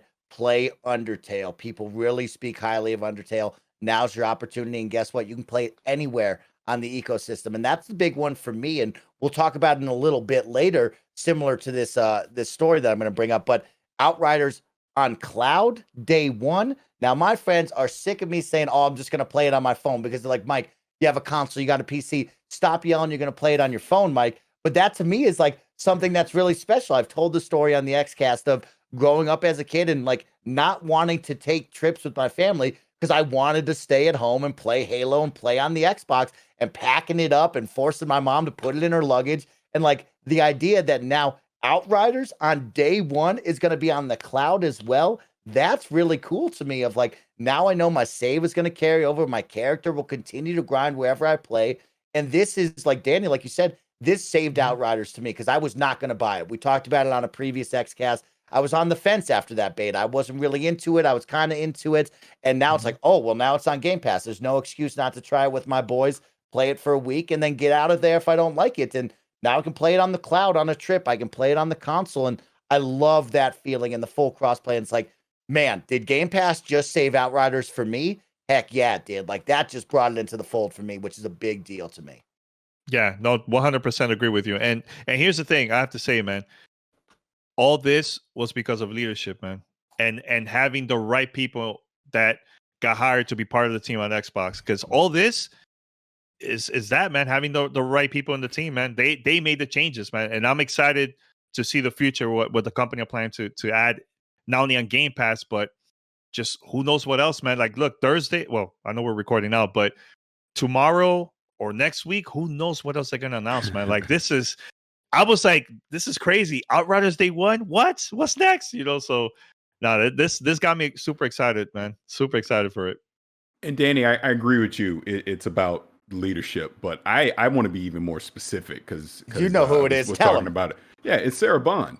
Sarah Bond. This is why seeing her be a part of the Bethesda Roundtable, in my opinion, was so important. All these games that we're seeing, the Outriders deal, everyone's getting so excited. Like, I'm literally been tweeting the last few days, Xbox, slow down. It's too much news. We can only go so long on Xcast to talk about this stuff, right? We need some time. Yeah. But it's Sarah Bond, and she deserves that credit specifically. And obviously, she has people on her team that are doing all this, but it's her leadership that is leading the way on this, that is transforming Game Pass. It's literally a must-have service. I'm not even shy about saying it. You're obviously going to have people that are skeptical and all that, and that's fine. You vote with your wallet on what you want to support. But when I look, again, I always try to take the parent approach. As a parent, you telling me I could spend $120 a year, which is basically 2 games, but I'm giving these kids, what is the last count on Game Pass now? Isn't it? I think it's 3 or 400 something. 325, I think it is. I'm not sure. Yeah, something insane like that. And we know more is coming. We know more is coming. It's an insane value. Yes, at some point in the future, Game Pass will most likely have a price increase. We've seen it with Netflix. We've seen it with Disney Plus. It is going to happen with Game Pass at some point in the future. I'm not living in the future. I live right now, and right now it's an amazing value. And that's how you have to look at this. Of course, as we move through time, it'll happen, but you'll accept it if the content is there. If there's enough content to keep you as a subscriber and it goes from, I don't know, $15 to $18 for Game Pass Ultimate, you'll suck it up and do it. And I'm not suggesting anyone do that. If you don't find the value in that, that's too pricey, you don't do it. That's the one good thing that Xbox is doing here. You don't have to invest in Game Pass. Would they love for you to do it? Absolutely. But you can still buy all these games individually if you so choose. But this is, like you said, getting Outriders Day 1. I was probably going to play it on PC. I'm pretty sure I was going to play it on PC. Now I'm second guessing myself. You want to know why? Because I know the majority of I shouldn't say the majority, but a vast number of the community and probably the majority of my friends are going to go play it on Xbox. Want to know why? Because they subscribe to Game Pass. It's a no-brainer to go do that, right? So that's probably where I'm going to be playing. I'm going to have all my progression. And then when you bring it up, Mike, we talked about this a couple weeks ago. Most likely you're out on Outriders. I know a lot of people that were like, I don't know. But now they're going to give it a chance. And then when you look at it from a people can fly in a Square Enix standpoint, this gives them some security because it almost guarantees they're going to have an opening day audience to play this game and let the game speak for itself. So if Outriders does turn out to be fantastic, has a fantastic end game and all that, there's not a risk to you as a customer to jump in and go try it, right? You try it. It's in a weird way, it's like you're getting an extended demo because it's on Game Pass now, right? So if it's worth your time, you'll invest that time. If it's not, you'll move on to the next thing. And that's where I think we're going to see this going in the future. And Danny, I got a conspiracy Steve for you. This is one that Danny's on here. Get it on there. I have one too, but go ahead. Yeah, I got a conspiracy Steve. And by the way, side note, Sega, Konami, that's been a joke between Danny and I online. That's not happening. Okay, into that. But conspiracy Steve, what if EA Play is now on Game Pass PC, regular Game Pass, all that? We can enjoy all these games. Mm-hmm. What if, just like Outriders, Battlefield 6, Day 1 on Game Pass? Woo! I can see that. I can see that. And here's why. I always like to back it up, just say crazy stuff without a reason. Battlefield 5 wasn't as successful as EA wanted it to be. Let's just put it that way, right? Yep. It needs a redemption. Battlefield 6 needs a redemption. It needs to get people, just like I was saying, to jump in and try it and prove that they're back, that Battlefield's back. It's great. The campaign's great. The multiplayer's great and all that. Jump in, invest your time into that game. What better way for EA to promote that than to say, we're going to put it on Game Pass. So now I'm a Game Pass subscriber. Like you said, Mike, why not? It's a no-brainer. Pick up the sticks, go try it. If it's great, now you're going to invest your time in it. If it's not, you'll move on and go play Halo Infinite or something else, right? But the point is, this is something I can see third parties starting to leverage for games that, sure, they may be big AAA things, but maybe the previous game didn't do as well as it should, and now the community is skeptical and they don't want to go pre-order it. They're not, I don't know about this. I want to see word of mouth if it's good before I go pick it up. Game Pass kind of gives you that flexibility. And what does it also do on the flip side? It helps Microsoft because it adds more value to the service. And in a weird way, everyone wins in that scenario. That's how I look at it, right? I know I sound like a commercial, like I'm probably on the marketing team for Xbox, but again, I just try to think of this stuff logically. And I could see something like that in the future. Like you said, Danny, I don't think Xbox is done with big third-party AAA games coming day one. It just makes sense for both sides, in my opinion. Mm-hmm. And I think from now on, because last year when we got to see the digital showcase from Xbox, all the games that they showed was all for Game Pass. So I think next week with the indie games, I think all those games are going to be on Game Pass. Everything else that we're going to see from now on, the majority or just all of it is also going to be available on Game Pass on day. This is really cool, really good for everybody, man. Especially us that we're been using the service now, from the beginning. So remember when it started, it was just old games, not that many, And look now, I'll ride this on day one. Yeah, game changer. And even look back with the Bethesda thing, right? Like now we got 20 of those games on Game. That back catalog will eventually show up there at some point as they're legally allowed to. It instantly got people, like we talked about at the top. It got me to go play Wolfenstein. It got Mike to jump in and go all the way back to Doom. You've been playing Prey as an example, Danny. Like I said, my timeline, I found people that are discovering Dishonored for the first time. Shout out to Steve Saylor, because we had a conversation about that the other day. He's jumping into Dishonored for the first time and loving it. It's a gem. Like, go back into the vault of GTR. I was talking about that way back in the day. Oh, so many people missed it. But now they get the chance to jump in and discover that. And that's how I'm looking at Game Pass. We can talk about all are they making a profit and all that? I don't care. I'm a gamer. All I know is you're putting cool games out there for me to discover and play at the AAA level, at the AA level, and at the indie. And that's all this, right? We're getting great games. And whatever sorcery they're doing on the back end to make it work for them, let them figure it out. Not my problem. I just want great games. And that's what I think we're getting. And like I said, even on the back catalog with Bethesda acquisition, I just think there's going to be so many of those games and those IPs that are going to get a second life now. And it's great. And that's what you want. Yeah. And even if you're into RPG, shooters, puzzles, everything is there. Yep, so exactly. It's all about content. So they just need to continue to do the same exact thing. So what? Hey Danny, except platformers, because you should put. There's a couple platformers. Give it some time.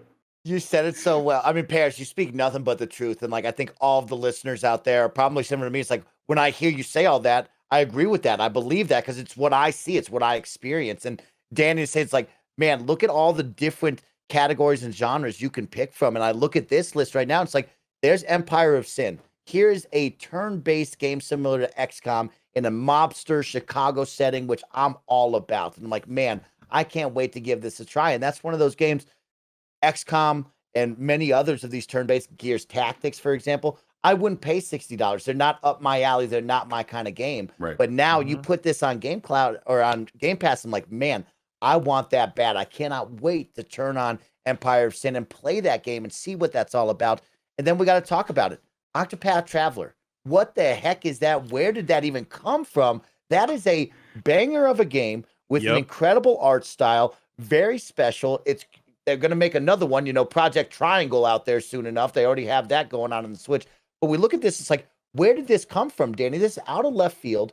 This is like a stealth drop. I didn't hear any news about this, any indication that this was coming. And they're going to give me Project Octopath Traveler, which is something special. Where did this come from, Danny? What kind of vibe is that? I don't even know, man. This came out of nowhere. And the good thing, too, this game is going to also have achievements because this game was available on the Switch. There was no achievements there. So that's a good thing. I think that was like the biggest surprise to me besides Outriders was just having that game available on Game Pass. So, yeah, again, there's going to be a lot of people that are going to discover this game for the first time ever through the service. Another RPG, another way to play games. What's up? Yeah, I was going to say, I've never played it. So now's my chance. Same with Undertale. Never played them. Yeah. So looking forward to it. Game is beautiful, man. Mm-hmm. So people are talking, you have now all of the Yakuzas essentially are now on Game Pass and on Xbox, right? You look at Octopath Traveler coming from the Switch over here, and it's like, we've had this conversation, right? What's next? What's the next acquisition? How do you make the next big partnership? And like, we're seeing these crazy games come over from different publishers and different developers that you probably never would have thought you would have seen on your Xbox. And I think that's something special as well. And, I don't like to touch too much on rumors, but we'll talk about it. Of course, now we live in a world where if you're big time and you tweet out just a smiley face, Jess, I'm talking to you, you could create a news story, right? And so this fun little rumor, we'll see if there's actual fire at the end of the smoke trail, but it sounds like that Jez tweeted out an Xbox fan who said, man, I wish we could play. One sec, I have it written down. Let me find it for a moment. Let me get it so everybody knows. The tweet said, I hope, no, I've lost it. He said, I hope that Xbox players could play the Persona series, essentially. And Jez just tweeted a smiley face. It was a colon and a smile. It was a smiley face. And people ran with it. Game Rant now has a story up that says Game Insider, Jez Gordon, says we might be getting Persona over on the Xbox. All right. And Bear, before you come and shoo me away, we see Project Octopath Traveler. We see the Yakuza series. We start to look over around, and we've always talked about it. It's like, man, Persona's a banging series over on the PlayStation side, and Xbox gamers never get to play it. And we see PlayStation now taking a similar approach to Xbox, where it's like, put those games over on other systems like PC and let people play. Is this a possibility? Would we really get a Persona game in that series over on Xbox? Barrett, I'll just go to you because I know you're just waiting. You're chomping at the bit to yell at me and tell me, no, Mike, dash those dreams. That's just a rumor. Jess is just playing games with your heart. What's up, Barrett? The last time y'all got to play a Persona game was Persona 4 Arena Ultimax, which was a fighting game spin-off of Persona 4 that came out on the Xbox 360 in 2013, I believe is the last time Xbox saw anything Persona related. So when it comes to that, because I'm convinced, because like the demand for Persona on different consoles, and maybe I'm just not as in tune to Xbox people, but I feel like the people have been calling for Persona 5 on Switch. That's what people have been calling for, and there have been very no responses, nothing. Given no fans any hope of that ever coming over. Even the original game, not even Royal, just like the original vanilla game over on Switch. Is it ever going to happen? We get nothing from them. So that always leads me to believe, because they've got the spin-off games, right? Like Persona Q goes to 3DS. What's it called? Yeah, Persona Q's on 3DS. Xbox 360 got the weird Arena Ultimax game and stuff like that. So I feel like as spin-offs, they're a little more comfortable putting out on different consoles. So I've always had the what do you call him, Parris? What's your Steve character? Conspiracy Steve. Conspiracy Steve. The theory that Atlas and PlayStation have some sort of weird agreement where main releases can only launch on PlayStation. And whether there's a weird time window with that, because we finally saw Persona 4 Golden come to Windows. I don't know, but I don't think people getting their hopes up on Persona 5 Royal, I I don't see it happening. Persona 5, maybe, since it's been 4 years at this point. Persona 5 Strikers, since it's a spin-off sequel, maybe. Persona 4 Golden, since it came to Windows, maybe. I don't know. It's a weird relationship Atlas and PlayStation have. I feel like there's some deal on the back end there about the mainline titles. I don't know. It's weird. So we'll have to wait and see. I have a couple of things about that. So, give it to me. So it's a couple of things. History. Parris, you were there with me. Remember when Xbox announced Final Fantasy was going to be available on Xbox 360 for the first time? The crowd went nuts. Oh, the yeah, crowd, they went insane. D3. I think that was 08, wasn't it? I think it was 08. Yeah. That game is known as a PlayStation game, right? Fast forward to now, we've been seeing a lot of games from Sega on Game Pass. The Yakuza series, Streets of Rage 4 that came out last year, they went on Game Pass. There's other games that are coming out in the future from Sega on Game Pass again, right? Phantasy Star Online 2, New Genesis, that's another one too. So Atlas is part of Sega. It's part of right? Is it? Yeah, it is. Yeah, it is. Yeah, so it is. I can see that happening. Like, why they cannot make that happen? You know, like when we had Phil Spencer on the show, we had that conversation. Parris was the one that asked him about Japan. Like, are they planning to either acquire a studio over there, or they're going to have like more better relationships with studios from Japan to release games for Xbox?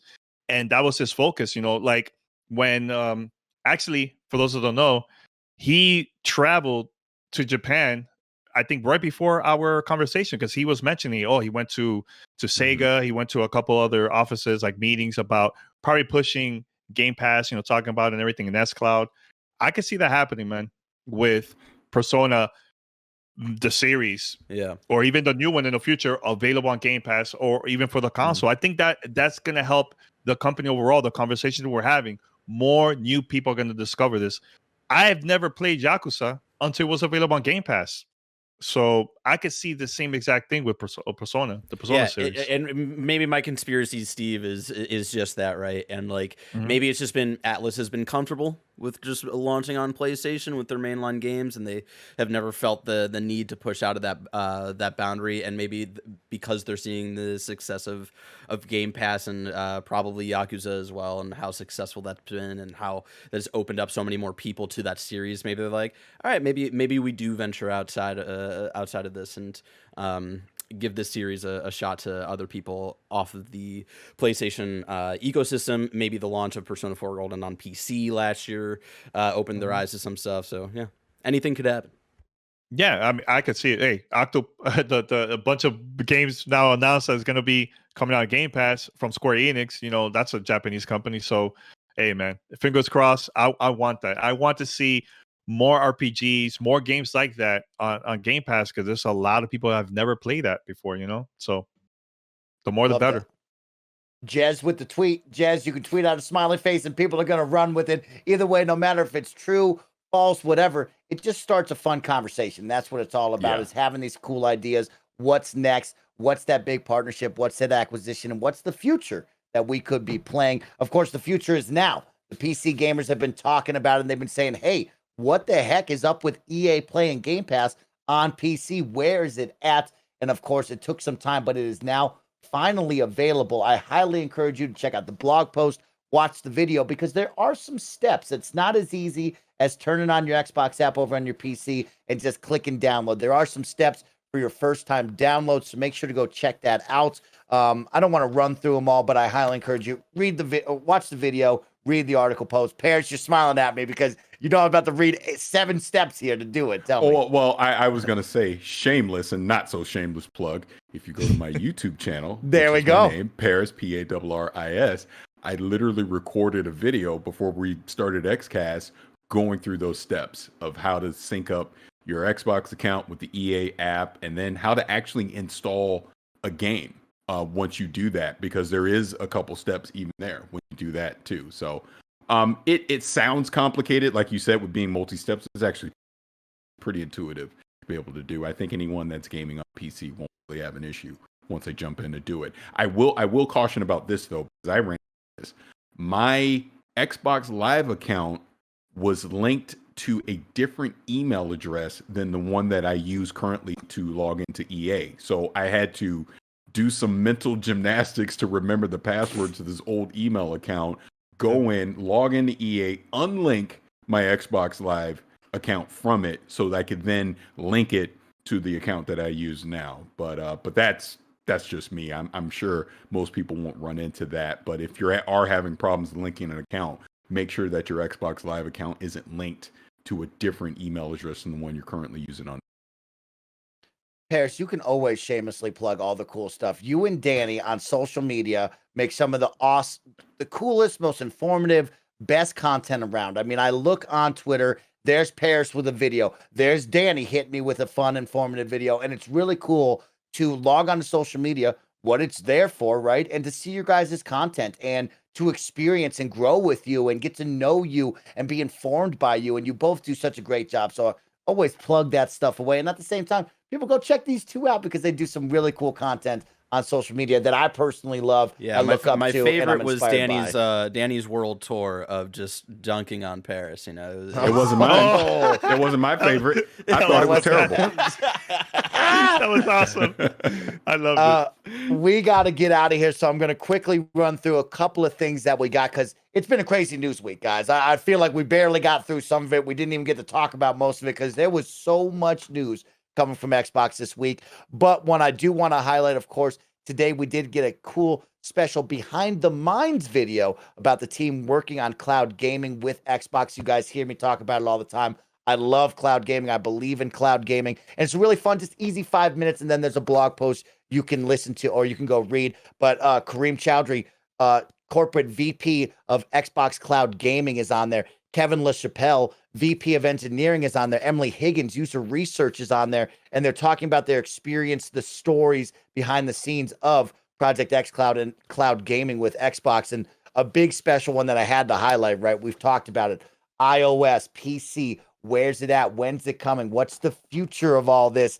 And my guy Kevin hit us with one, Parris. He got me good with this one right there. Of course, the question was, when is it coming to iOS? What's the deal? And they said, hey, we've already announced that it will be coming this year. We're doing our best out there. But Kevin, said, I won't give you specific dates, but it's not very far, end quote. And then he gave me a nice little wink at the camera. Parris and Danny, you guys know I'm jazzed up about this. How soon? I mean, what's your guys' ideas? What's the expectations? How soon is soon? I think by the time... Oh, go ahead, Parris. No, please go ahead, Danny. No. I was saying, I think by the time this episode is out, we probably will hear a date, in my opinion. Whoa, bro. Whoa. I'm going there. Look at the camera. Yes. So maybe a date. I think that's what happened. So, hey, they've been dropping news every day. So might as well just mention the official date for that, for iOS.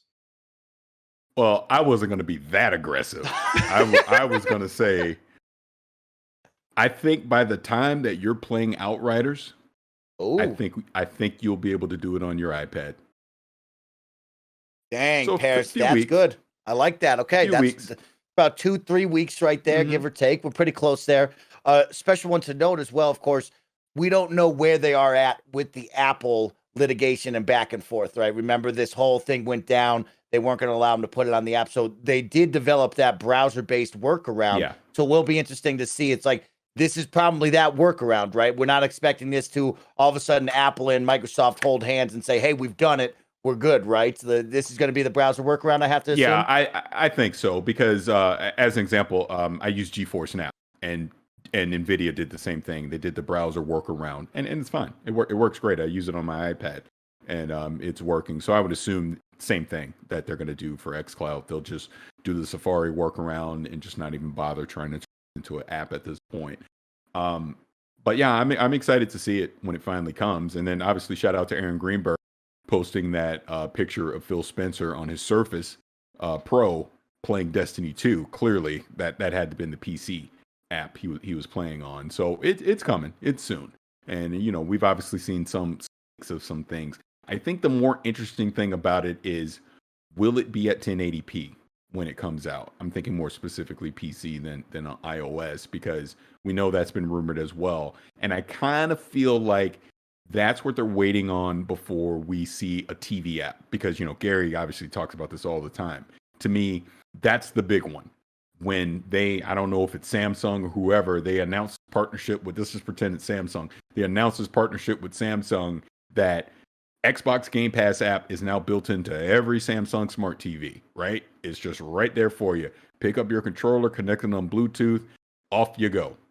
That's when this thing really starts to hit mainstream. And that's when I think they're really going to be able to start hitting that dream that they're talking about of the 3 billion gamers out there playing games, is when they're able to make it as convenient as possible on your television. I mean, look, mobile's great and all that. We know that's a huge part of it. But to me, that TV app is going to be the big one when they get there. And I'm looking forward to it because I try it out. Hopefully soon. But I think when I mentioned earlier, I wasn't saying it's coming out this week. I said they're going to announce the date. So if you, Paris, I agree with you about Outriders around that time, April 1st, right? But I think they could announce it this week. Just say the official date on when that's going to launch and get people, all hyped up. And then once Outriders comes out, hey, it's already there. Now about the TV thing, one thing I want to say, because I had a Samsung TV. They did mention last year that they have a partnership not only with mobile but also with TV, but they haven't mentioned anything ever since, right? Years ago, every time when I connect my Xbox One console to my Samsung TV, and I had other devices there too. I had the PlayStation connected there and Nintendo Switch. The Xbox One was the only console that had like an official app that will pop up through Samsung. It was the green Xbox logo. Everything else was just like a regular connection. That's it. But for some strange reason, the Xbox was the one that stood out the most. So I could see that you connect the console to the TV, have that app, and that same app you could just play through the stream, right? Yeah. xCloud. Yeah, I could Makes see sense. that happening 100%. Yeah. Cool. Awesome. Well, shout out to Kareem and the team, because I'm a big believer in cloud gaming, and I love to hear his passion and his team's passion of pushing the boundaries, wanting to try something new, and continuing to drive forward, because it is a really awesome thing and builds out the ecosystem, which I love so much. A couple of quick hitters right now. You got some cool new features on the way over to your Xbox, depending on what ring you are for the Insiders program. You may be seeing this, you may not be, but it's on the way. Of course, there is, when you download a game and you're currently playing a game, your download speeds take a big tumble right there, and you got to close the app and all that. There's a suspend my game feature currently available. If you are downloading a game while playing it, you can hit suspend my game right there on the download queue. It will stop it. It will quickly boost up your download speeds. I tried it with my friends. It was pretty wild to see that drop, and then that back up is pretty cool. And then there's going to be a leaving soon section on your Game Pass. So when you click on the Game Pass app on your console and you're looking at all that, they actually have a big button now that says leaving soon. So you'll always be aware of what games could be leaving the servers to make sure you either play them or take advantage of the discount before they're gone. And one more, achievements are coming back to the Xbox app, baby. I know all of you, just like me, were like, yo, I'm on my phone. I'm using this Xbox app. Where the heck are the achievements? Y'all took them away from me. They're coming back very, very soon. So get ready for that one. And the final heads up y'all need to know about, here's your free play weekend, y'all. Dirt 5, Thursday through Sunday. So make sure to take advantage of Dirt 5. Really, really fun. And Rainbow Six Siege is celebrating its 6th year from release. And they're going to have a little extended free play weekend going from Thursday all the way to Wednesday, March 24th. So go out there with your squad, get real tactical, get on the comms, just like we are with our special headsets, and have some fun with Rainbow Six Siege. And with that, that will conclude today's Kind of Funny Xcast. I have been joined with a Gamer Tag Radio takeover. It's been so much fun to hang out with Danny Peña and Parris Lilly. Of course, Parris, you are an incredible co-host. I love having you. I love learning from you, and I love just chopping it up with you. But most of all, Danny, I love sharing the energy with you, the enthusiasm. I love being around you because I get to learn so much. I'm inspired by you and all the cool things that you do. And I know so many others as well. So Danny, hit me with it. Where can people find you? Where can they hang out with you? And what awesome stuff are you doing? Yeah. Well, first of all, Mike and Parris, thanks for inviting me. It was a lot of fun. Look, Mike, last time in October, we did our show. It was just us two. And we were talking nonstop, and we looked at the time. We're like, "Oh my god, this is a very long episode." And I felt like it's the same thing with this one. Like we're just having fun, and it's been a great conversation overall, man. So really cool. Yeah, people could find me on Twitter, Godfrey GODFREE, or find us on Gamertag Radio on any podcast app. Just search for us, Gamertag Radio. And I've been posting a lot more videos on Twitter. And I just loving that, man. Love creating content all the time, and then I'm planning to post a lot of content from the Phantasy Star Online 2 New Genesis closed beta. So that's coming up. Your Twitter game has been phenomenal. Your podcast game has always been strong. Another thing I want to make sure people know about is your Twitch live streaming. Danny, it's been a blast to tune into you streaming online over on Twitch, and it's been so much fun to watch you slay it in Apex. So I definitely want to make sure people know you're also live streaming over there where they can, live interact with you. I think that's a really cool one. Me and Parris have talked about Clubhouse. We've talked about Twitter Spaces, and I'm a big Twitch streamer, and I love being able to live interact with my best friends around the globe. And I get to see you and your friends playing live, and I think that's the coolest. So I always want to make sure people know it's like, hey, go hang out with the dude. Go chop it up with him. He'll answer all your questions. Absolutely. He'll talk with you. It's awesome. Yeah, definitely. Yeah, I forgot to mention Twitch. There's so many things. But yeah, twitch.tv/Gamertag Radio. We're there, man. Look it up. Yeah. You're the coolest, Danny Peña. Always remember that. Parris Lilly, what awesome stuff are you getting into this weekend? Where can people find you? Are you going to be pounding Zoa Energy? Tell me all about it. Yeah, I see a lot of Zoa Energy in my future. So far, I drank the whole can while we're feeling good. So yeah, again, shout out to The Rock and Zoa Energy for everything that they did hooking us up. Where can you find me? Obviously, you can find me over at Gamertag Radio, my YouTube channel, which is my name, PARRIS. Obviously, I'm always yapping about something on Twitter, so that's at Vicious696. You can find me there. What will I be playing? Going to continue playing Wolfenstein. Definitely will be playing more Minecraft Dungeons, and I'm going to revisit Halo 5. I got to go ahead and finish it, so I'm going to trudge along through that journey. But that's what I'll be doing this weekend. Yeah, you got to finish the fight. Yeah, exactly. You got to trench through that fight. Trench through the fight is right. You're the best. Oh my gosh, you two! It's been an absolute pleasure. Of course, you can find me at SnowBikeMike on all social medias. You can find me over on Twitch, live streaming it up. I'm going to be celebrating my good friend Steven Spawn's birthday by helping raise money with Able Gamers for some incredible causes for his birthday. It's going to be a ton of fun, and most of all, I'll be going down to Atlanta, Georgia, to go out there and root on our kind of funny Wild Aces in the FCF People's Championship. If you're listening to this on Saturday, we play Saturday night. I will be in the owner's box. I'll be hanging out with Jack Settleman from Snapback Sports and so much more as we get to take on the Glacier Boys. So make sure to tune in, have some fun, and root on our Wild Aces on an awesome FCF weekend.